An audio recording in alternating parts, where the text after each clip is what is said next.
चीन का ये नया शगुफा भारत पर केंद्रित है या फिर अमेरिका को देना चाहता है वो कोई संदेश। चलिए अब रुक करते हैं राजनीति का, और राजनीति ने ली है एक बहुत ही दिलचस्प करवट। न्यूक्लियर लायबिलिटी बिल को लेकर कांग्रेस और बीजेपी ने हाथ मिला लिए हैं। अब सीबीआई का ताजा बयान आया है कि नरेंद्र मोदी के खिलाफ सोहराबुद्दीन केस में कोई सबूत नहीं है, और सीबीआई ने ही साथ ही लालू प्रसाद यादव को यह निर्देश जारी किया है कि आप चारा घोटाले में खुद यानी स्वयं हाजिर हों। अब जाहिर सी बात है इस मुद्दे पर हल्ला बोल तो होगा ही, और लालू प्रसाद यादव बौखलाएंगे तो जरूर। बुधवार को लोकसभा की कार्रवाई जैसे ही शुरू हुई, आरजेडी एसपी के सांसद न्यूक्लियर लायबिलिटी बिल को लेकर हंगामा करने लगे।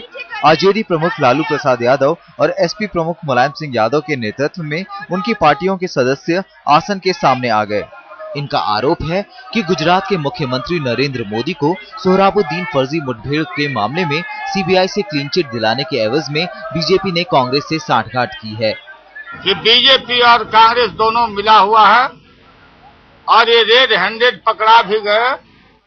उधर राज्यसभा में भी कार्रवाई शुरू होते ही एलजेपी प्रमुख रामविलास पासवान ने आसन के सामने आकर विरोध प्रकट किया। इन सदस्यों के हाथ में अखबारों की प्रतियां थीं, जिनमें सोहराबुद्दीन मामले में मोदी को क्लीन चिट दिए जाने की खबरें थीं। राज्यसभा और लोकसभा दोनों की ही बैठक 2 बार के स्थगन के बाद पूरे दिन के लिए स्थगित कर दी गई। और यदि नरेंद्र मोदी को क्लीन चिट दिया है सीबीआई ने, तो ये पूरे देश के जो माइनॉरिटीज हैं और पूरे देश के जो सेकुलर लोग हैं और जो एक हत्यारी सरकार है, उसको बचाने की पूरी साजिश है। दूसरी ओर बीएसपी के सांसदों ने दोनों सदनों में कथित अवैध खनन के मुद्दे पर कर्नाटक सरकार को बर्खास्त करने की मांग पर हंगामा किया। लगता है कि उत्तर प्रदेश में किसानों के आंदोलन के मुद्दे पर मायावती सरकार को बीजेपी और दूसरी पार्टियों के घेरे जाने के बाद एसपी ने पलटवार करते हुए कर्नाटक में गैर कानूनी खनन का मुद्दा उठाया है। साफ है, हर पार्टी अपना हिसाब किताब चुकता करने में लगी है। राजनीति में कोई स्थायी दोस्त और कोई स्थायी दुश्मन नहीं होता। हिंदुस्तान की सियासत में 2 विपरीत ध्रुव कांग्रेस और बीजेपी न्यूक्लियर लायबिलिटी बिल पर एक थे, तो बाकी विपक्ष के पास हंगामा करने के सिवा कोई चारा नहीं था। अमिताभ सिन्हा के साथ आशीष जोशी, दिल्ली, आज तक। मगर अब यह भी बात करने की जरूरत है कि आखिर क्यों सस्ती है भारत में इंसान की जान, आखिर किसके फायदे के लिए मुआवजे की रकम इतनी कम रखी गई है। क्या हम भोपाल गैस त्रासदी को भूल गए हैं? क्या 10 साल बाद इस मुआवजे से लोगों को राहत मिल जाएगी? आज न्यूक्लियर लायबिलिटी बिल पर स्थायी समिति की सिफारिशें संसद के पटल पर रखी गई, लेकिन सवाल अभी भी बाकी है। अगर भारत में होगा परमाणु हादसा, मुआवजे की रकम 1500 करोड़ रुपए। अगर अमेरिका में होता है परमाणु हादसा, मुआवजे की रकम 11,500 करोड़। ये आंकड़े खुद बता रहे हैं कि हमारे देश में लोगों की जान की कीमत क्या है।